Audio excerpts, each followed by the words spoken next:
Vamos a la segunda parte del resumen del documental Quiet on Set, donde vamos a hablar del episodio 3 y 4 de esta serie. Aquí es cuando todo se vuelve mucho más turbio y cuando finalmente Drake habla por primera vez en una entrevista exclusiva contando su historia dentro de Nickelodeon.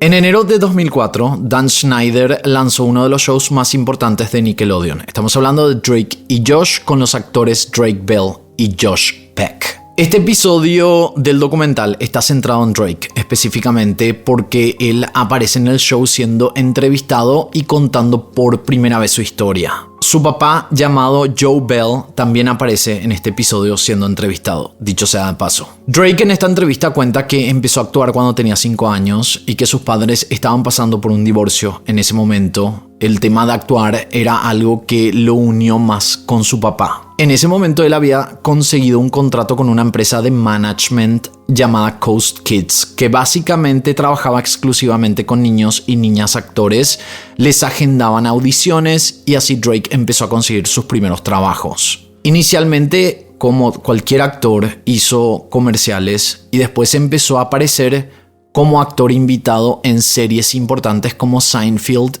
y Home Improvement, que son shows que tenían audiencias de millones de personas. En 1999, Drake Bell y su papá fueron a una audición para Nickelodeon cuando él tenía 12 años. Luego de terminar el casting, Dan Schneider se acercó a Drake y le dijo que Amanda Bynes quería a Drake en The Amanda Show, que fue de esa manera como consiguió el trabajo. La primera temporada del show se grababa en Paramount Studios. Para la segunda temporada, en el año 2000, empezaron a filmar en el estudio de Nickelodeon on Sunset, que fue cuando Brian Peck se incorporó al equipo de producción como el entrenador de diálogos, que fue cuando trabajó directamente con Drake Bell, que en ese momento ya tenía 13 años. Brian empezó a decirle a Drake y a su papá que él podía ayudarlos a que Drake tuviera más papeles en Hollywood. Incluso mencionó que llegó a trabajar con Leonardo DiCaprio, pero también le dijo que si iban a trabajar juntos no podían hacerlo en los estudios de Nickelodeon. Drake tenía que ir a la casa de Brian para que fuera su entrenador de diálogos privado, que fue cuando Drake y su padre empezaron a ir a la residencia de Brian.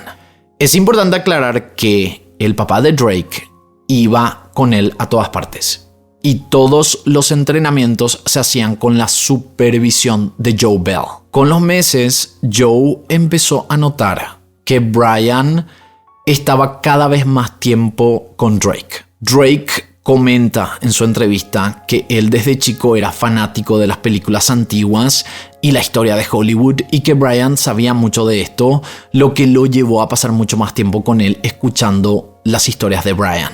Algo que a Drake le fascinaba.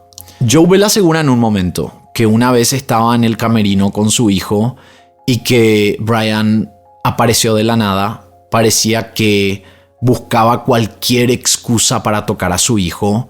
Por ejemplo, para una prueba de vestuario para el show, Brian solía ayudar a Drake poniéndole la ropa, siendo que Drake lo podía hacer solo. Y esto no le gustaba al papá. En otro momento vio que Brian se paraba al lado de Drake para ayudarlo con algunas líneas del guión y que Brian ponía sus manos en la cintura de Drake o le acariciaba el brazo, y que esto ocurría constantemente, incluso cuando había gente en el estudio o en los alrededores. Hay una parte bastante turbia donde muestran a Brian Peck y Leonardo DiCaprio en un detrás de cámaras del show Growing Pains, cuando Leonardo DiCaprio tenía 16 años.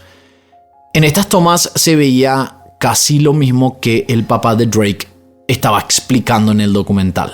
Brian agarrándole los hombros a DiCaprio y luego acariciándole el brazo, lo que nos lleva a creer que quizás Leonardo pudo haber sido una de sus víctimas también, sabiendo que era un adolescente en ese momento y que estaba teniendo ese mismo comportamiento que Brian tenía con Drake Bell. Luego de ver esto constantemente, Joe Bell menciona que había ido a hablar con una de las productoras del show para decirle que no se sentía cómodo con Brian estando todo el tiempo cerca de su hijo, a lo que la productora le respondió: no sé si sabes, pero Brian es gay, capaz simplemente eres homofóbico, él simplemente es un hombre cariñoso, es su manera de ser.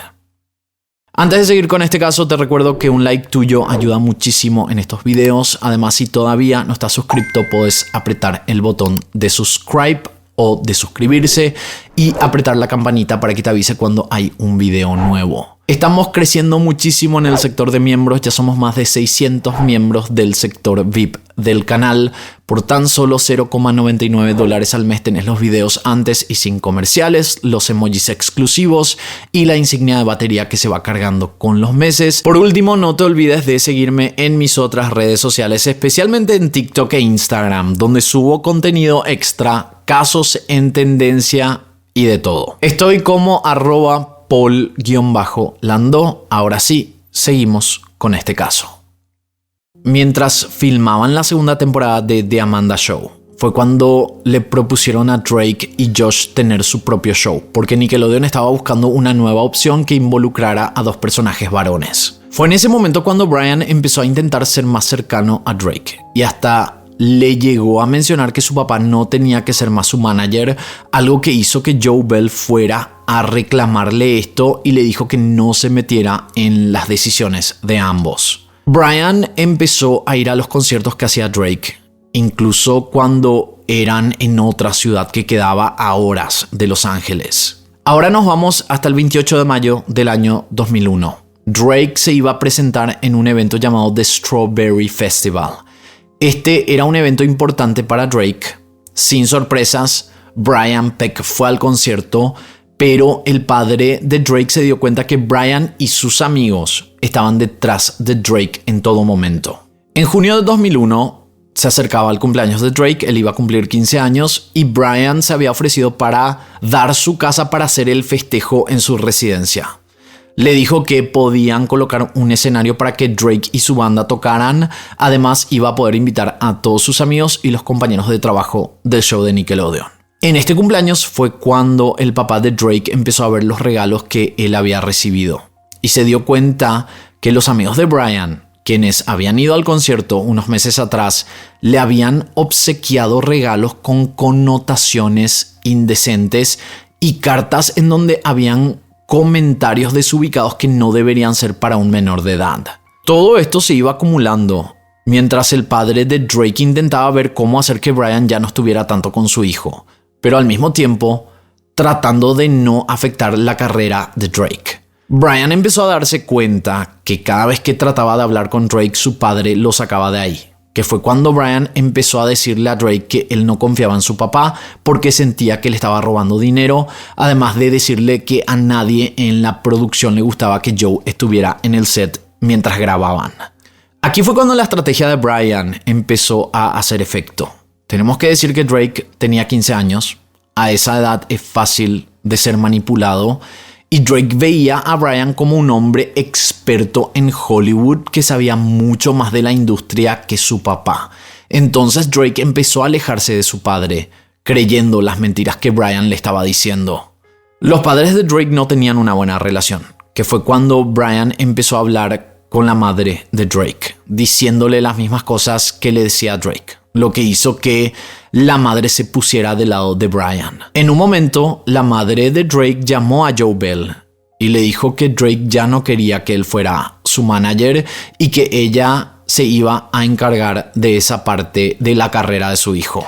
Joe Bell, devastado por esto, simplemente dio un paso al costado porque era la decisión de su hijo y él no quería perderlo, pero fue algo que le lastimó mucho, siendo que él simplemente quería protegerlo. Además, ellos cuentan en el documental que Joe se había sentido como si es que estaba pasando por un nuevo divorcio. Ya le había perdido a su esposa, no quería perder también a su hijo. Lo único que le había pedido a su ex esposa era que, a cambio de él darle las cuentas bancarias y la documentación de management, ella tenía que evitar que Drake estuviera a solas con Brian Peck, sin importar cuál fuera la situación.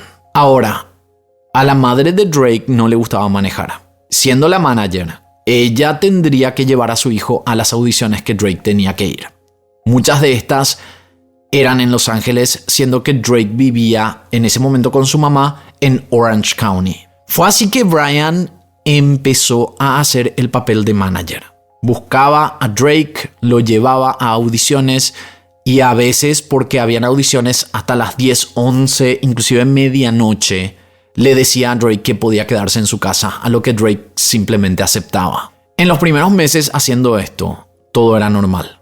Drake se quedaba a dormir, se levantaba al día siguiente, desayunaban y luego lo llevaba al estudio o a su casa. Es súper importante recalcar que Brian hizo todo lo posible para convencer a Drake que él era el experto en Hollywood, que era un buen amigo, y además Drake empezó a quedarse a dormir más seguido en su casa porque no pasaba nada fuera del lugar hasta que ocurrió algo en una mañana.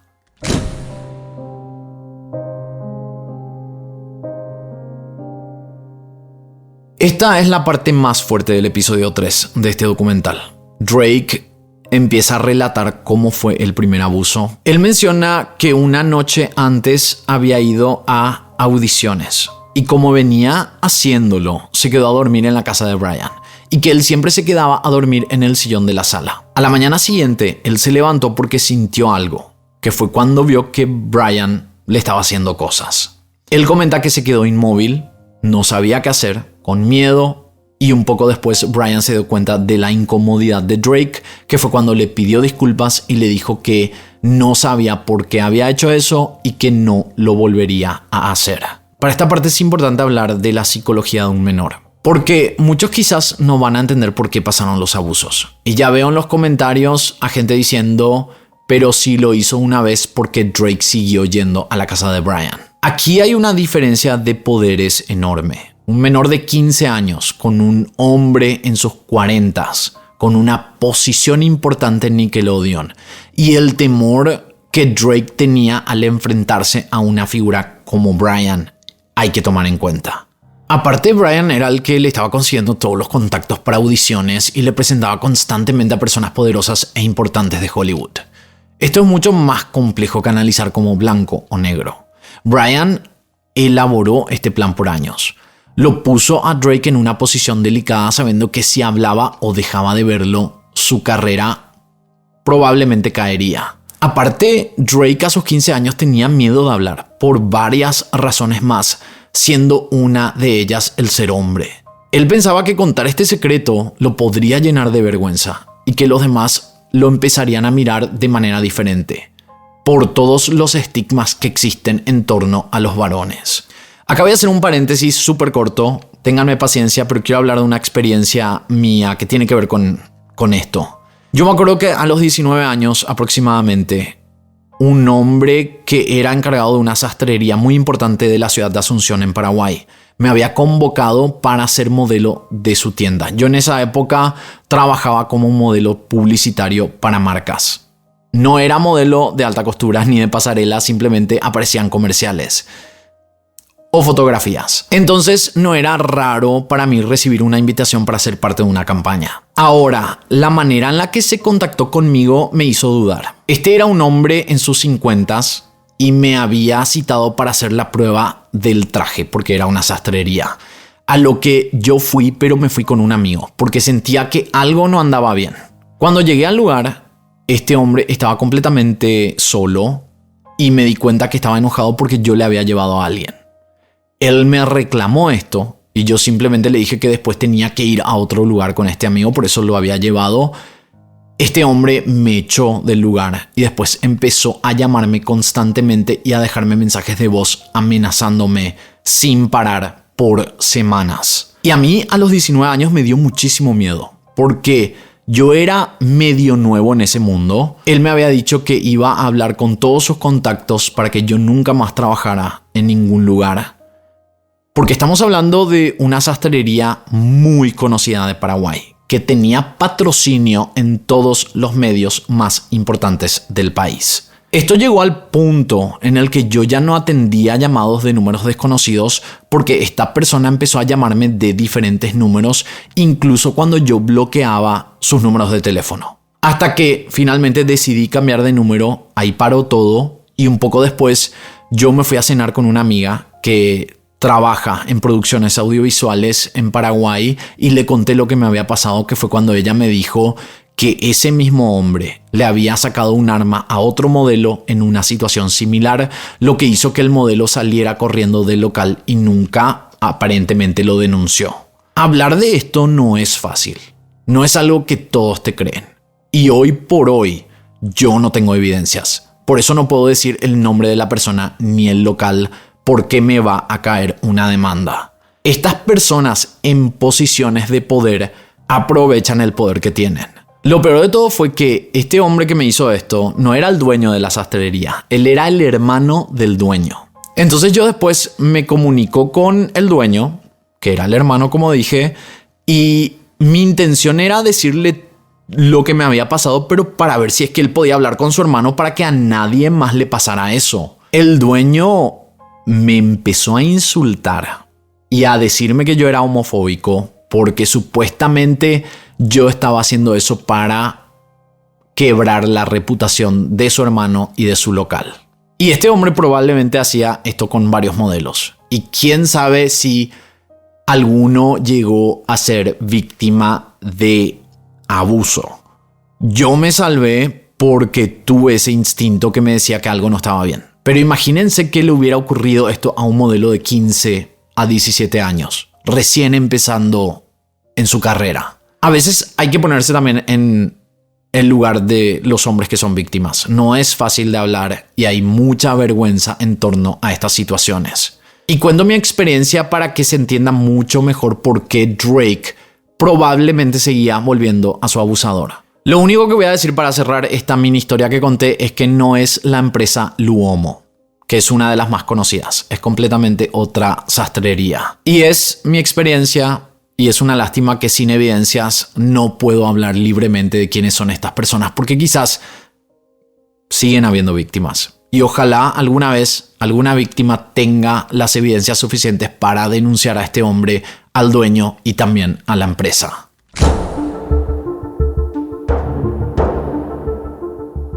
Un tiempo después, Drake se puso en pareja con una chica, que fue cuando Drake empezó a pasar más tiempo en la casa de esta novia. Una noche, Brian empezó a llamar a la casa de la novia sin parar, que fue cuando la madre de la novia atendió el teléfono y Brian le dijo que quería hablar con Drake, a lo que la madre le pasó el teléfono y escuchó la conversación. Brian le dijo a Drake que ellos tenían planes, que por qué él no estaba todavía en su casa. Al parecer Brian iba a llevar a Drake a Disney, pero Drake no quería ir. Entonces la mamá de la novia empezó a escuchar que Drake le empezó a dar excusas a Brian y que le dijo que él iba a pasar la noche en la casa de su novia y cortó el teléfono. Minutos después, Brian siguió llamando y fue cuando la madre de la novia le pidió a Drake que fueran a la cocina para hablar. Ella le preguntó si estaba todo bien, a lo que Drake simplemente le dijo que sí, de una manera nerviosa. Pero la señora ya se había dado cuenta que algo no estaba bien con este hombre de 40 y tantos años llamando sin parar a un adolescente. Esta señora entonces se comunicó con la mamá de Drake y le dijo que iba a llevar a su hijo a un psicólogo porque sentía que Drake estaba en peligro. Al día siguiente, Drake fue a hablar con la psicóloga, pero él todavía tenía miedo de contar el secreto. Le costaba abrirse y decir lo que le estaba pasando. Así que simplemente se quedó callado y no dijo nada. En los siguientes meses, los abusos siguieron ocurriendo. En un momento cuando estaban grabando el piloto de Drake y Josh en el año 2003, Brian le dijo a Drake que le convenciera a Dan Schneider para que Brian fuera el papá en la serie. Con todo lo que le estaba pasando a Drake, con los abusos y la presión y manipulación de Brian, Drake se quebró en una llamada con su madre y fue ahí cuando le contó todo lo que él venía viviendo. Fue así que la mamá de Drake decidió llamar a la policía y se hizo la denuncia. Y esa fue la primera vez después de años que Drake se animó a contar todos los detalles a las autoridades. Pero para tener evidencias, las autoridades le habían dicho a Drake que él tenía que llamar a Brian y que de alguna manera tenía que hacer que Brian confesara los abusos. Todo esto mientras grababan la llamada. Para la sorpresa de Drake, Brian habló de los abusos y en todo momento le preguntaba si es que la llamada estaba siendo grabada, y esta fue la evidencia definitiva que hizo que Brian fuera arrestado y condenado en agosto de 2003. En el documental muestran algunos de los documentos oficiales de la denuncia que son muy explícitos, sobre todo lo que Brian le había hecho a Drake. Cosas que ni podemos mencionar de tan fuertes que son. Lo único que podemos decir es que los abusos fueron brutales, terribles, algo que ninguna persona que no pueda dar consentimiento bajo las normas legales debería pasar. Porque era un caso de un menor de edad. La identidad de Drake fue protegida, lo que hizo que nadie, hasta hace poco, supiera que el arresto de Brian tuviera algo que ver con Drake. Y lo que además hizo que él se quedara medianamente tranquilo sabiendo que no habrían repercusiones en su contra. Después de esto, Drake y su padre volvieron a retomar su relación, pero el daño ya estaba hecho. Drake, así como muchos que pasan por experiencias traumáticas, empezó a abusar del alcohol y sustancias ilegales, que fue lo que, según su propio relato, lo ayudó a dejar de pensar en lo que había vivido. Y aquí entramos a una parte bastante interesante de este tercer episodio. Al final, una de las productoras del documental le pregunta a Drake si alguien de Nickelodeon le llegó a preguntar si era él o si le llegaron a hacer comentarios sobre Brian y los abusos. A lo que Drake dijo que nadie nunca se le acercó y que el único que estuvo ahí para él y le llegó a preguntar si él era el chico abusado fue Dan Schneider. Lo que hace ver esta polarización entre cómo muchos veían a Dan y cómo también le había brindado su apoyo cuando había ocurrido esto. Algo que obviamente no significa que Dan fuera inocente, sino que simplemente fue el único que le tendió la mano a Drake en ese momento difícil.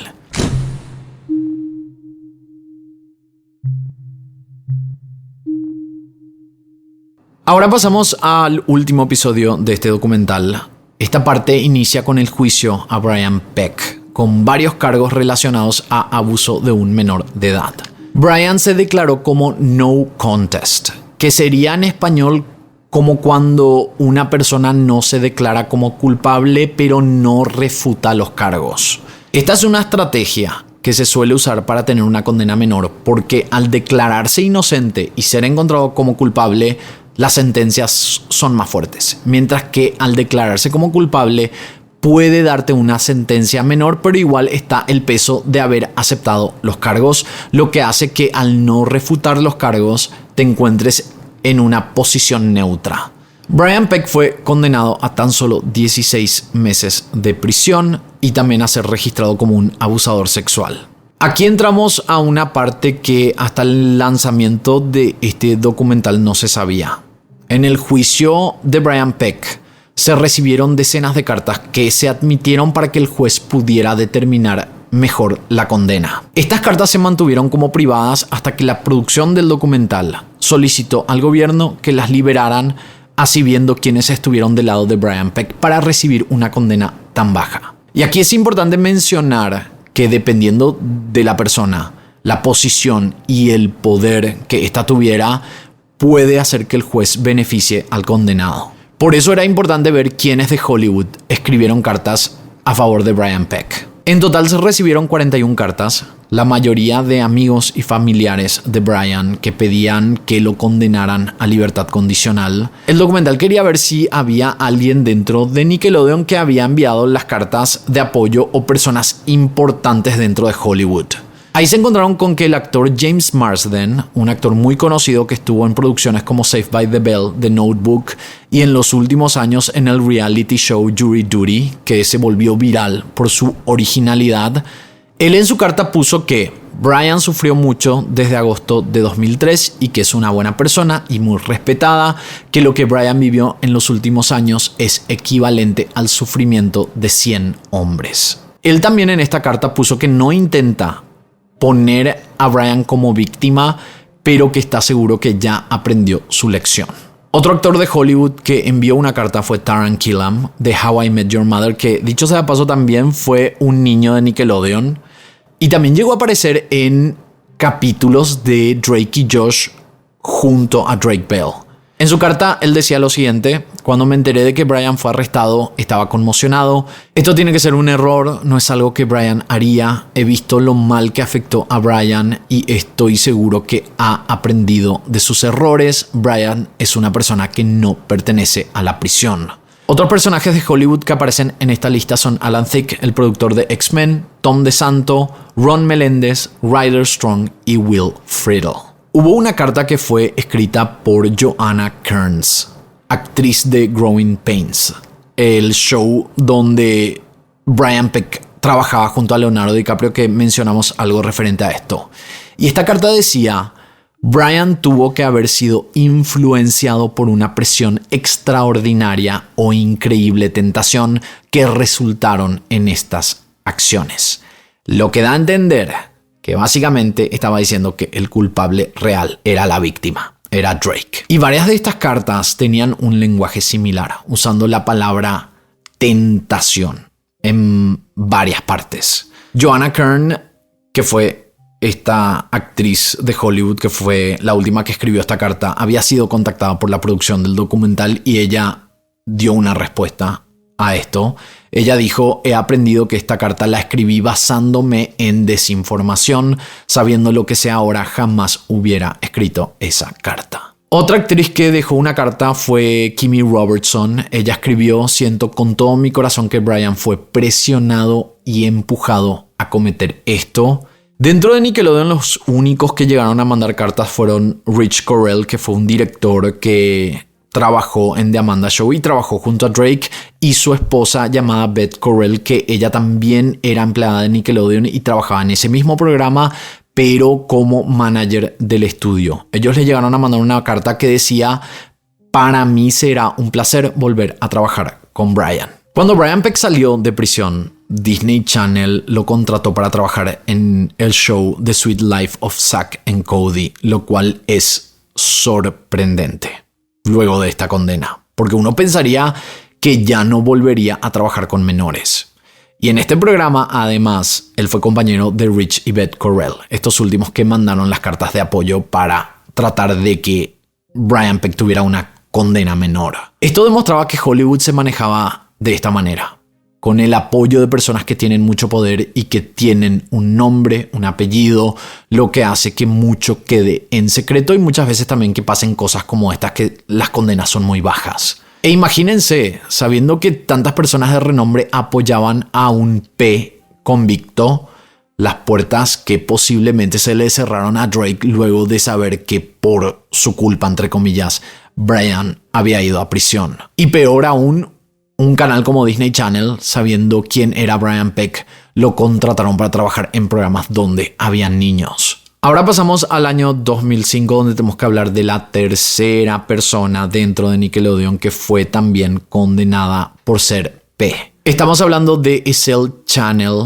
En este caso, Essel ya tenía condenas anteriores por abuso a menores, pero Nickelodeon aparentemente falló en hacer un chequeo del historial criminal de esta persona, lo que llevó a que trabajara en el canal para luego ser descubierto abusando a un menor varón dentro de la empresa.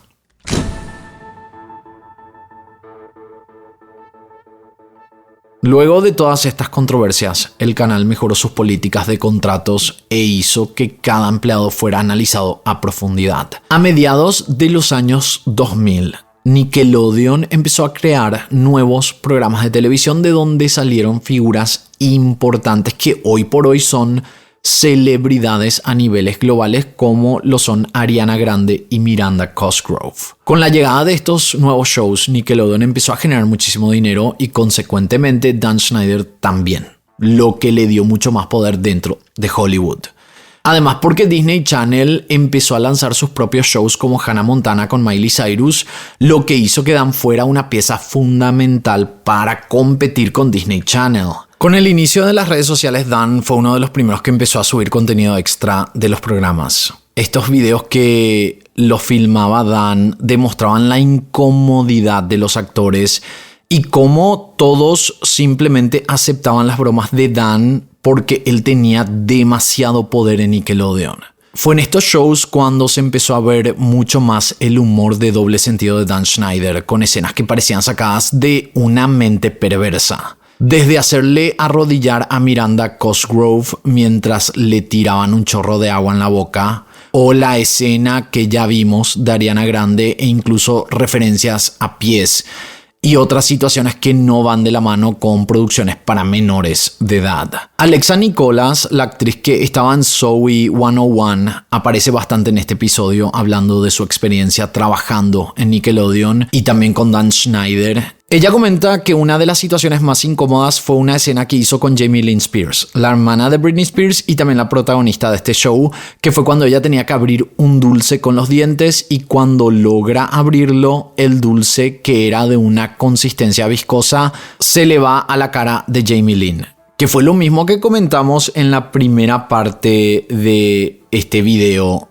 de esa escena que había pasado con el actor negro. Ella comenta que en esa época, con su inocencia, no entendía la referencia e incluso escuchó que algunos de los chicos que estaban ahí dijeron parece fluido de hombres, por decirlo de alguna manera más amigable. Y que cuando ella, ya de adulta, vio nuevamente la escena, recién se percató a lo que sus compañeros se referían. Hay un video que pusieron también dentro de este documental que era cuando había un evento donde los fans iban a conocer a las estrellas de Nickelodeon y Dan Schneider agarró el micrófono y empezó a decir a la audiencia, siendo mayoría niños, que si quieren pueden hacer preguntas inapropiadas o personales a los actores. En otra toma aparece Dan dando una entrevista en donde dice que cuando alguien del elenco se sobrepasa con él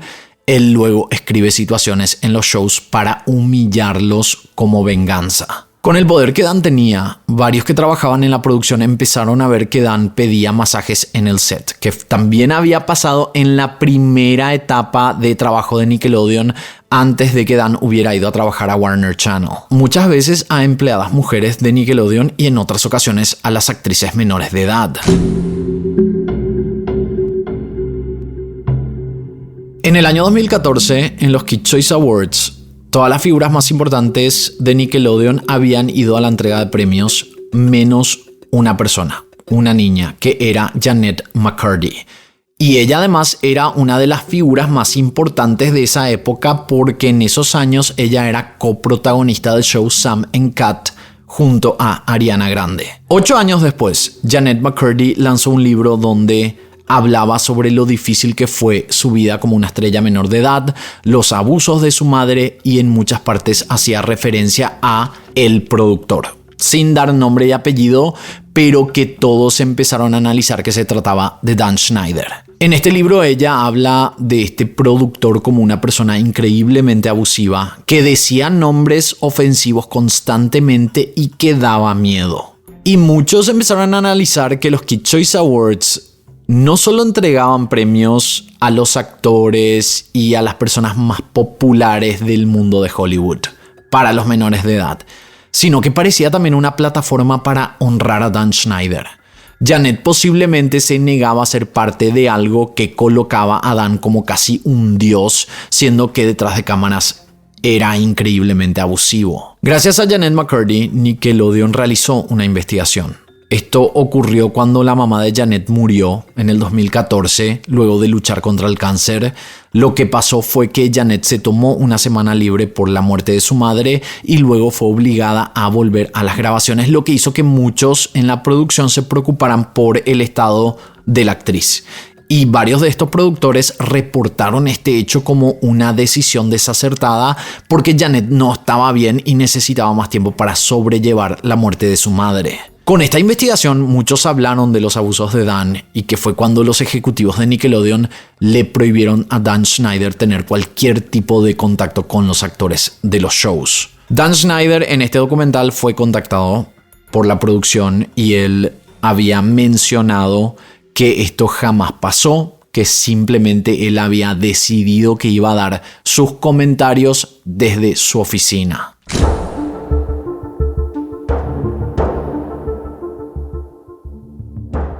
En el 2017 pasaron dos cosas que cambiaron completamente a Hollywood. Aunque el movimiento Me Too se creó en el año 2006, fue en el 2017 que tomó un curso global gracias a la actriz Alyssa Milano. Si se acuerdan, en la primera parte yo había hablado de Dan Schneider siendo conductor de la segunda edición de los Kids Choice Awards y Alyssa Milano había ganado el premio a Mejor Actriz de Televisión en ese año, en 1988. Muchas mujeres empezaron a denunciar los abusos y maltratos de personas de poder con el hashtag MeToo, lo que además hizo que varias figuras de poder como Harvey Weinstein, Kevin Spacey y Bill Cosby cayeran. Esto impactó en Nickelodeon cuando varias mujeres empezaron a denunciar a Dan por los abusos que cometía. Nickelodeon lanzó una nueva investigación y sabiendo que las repercusiones se hacían virales, finalmente decidieron despedir a Dan Schneider a finales de marzo del año 2018. Es importante decir que Nickelodeon, al menos desde el 2014, cuando hicieron la primera investigación, cuando fue el tema de Janet McCurdy, ya sabían lo que Dan estaba haciendo. Y su decisión de sacarlo en el 2017 fue meramente porque sabían que eso impactaría de manera negativa en la compañía. Por al menos 3 años, no hicieron nada para parar a Dan Schneider. Lo siguiente que pasó en ese año fue que en YouTube varios creadores de contenido que veían los shows de Nickelodeon cuando eran niños empezaron a encontrar estas escenas inapropiadas de los programas de Dan Schneider, lo que hizo que millones de personas empezaran a especular sobre los abusos de Dan, sacando a relucir las extrañas fascinaciones que este hombre tenía sexualizando menores, mostrando pies y haciendo escenas desubicadas en shows para niños. Algo que es importante decir con este caso es que nunca se encontraron evidencias de abuso a menores por parte de Dan Schneider. Y tampoco ninguna de las personas que llegaron a trabajar dentro de Nickelodeon hicieron denuncias de este tipo. Siendo que él ya no estaba en una posición de poder, estas denuncias habrían llegado hace mucho tiempo. Ahora, sí se demostró que Dan era abusivo como jefe, que sí tenía actitudes de acoso sexual y laboral y que tenía una mente perversa y un humor que no era adecuado para un canal enfocado a menores de edad. Dan no tiene denuncias de abuso sexual, pero eso no le hace ser inocente ante las otras tantas denuncias en su contra que afectaron a decenas de personas y menores de edad en los años que trabajaron con él. Dan, según este documental, habría recibido un pago de $7 millones como indemnización luego de su despido. En el comunicado que mandó a la producción de este documental, él mencionó que la descripción de su despido no era real. Él aceptó que tuvo comportamientos que no debería haber tenido en su momento y que con los años supuestamente él fue aprendiendo a cómo ser un mejor jefe.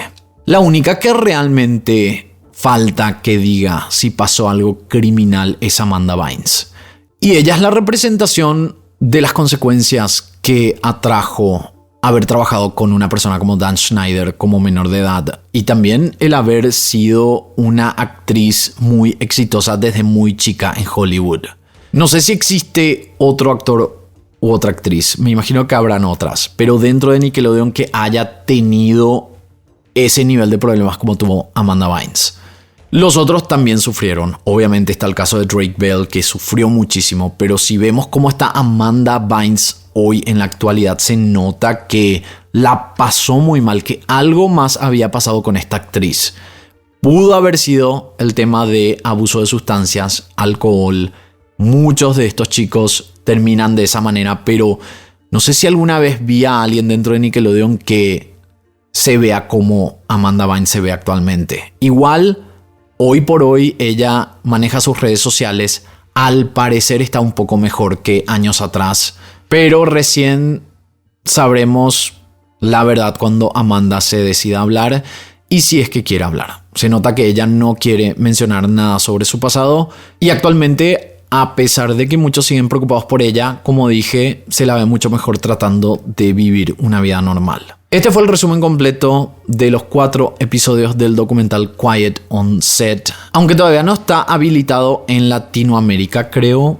Cuando lo esté, les recomiendo que lo vean. Porque aunque nosotros contamos lo más importante, hay muchos detalles muy explícitos que se muestran en esta serie.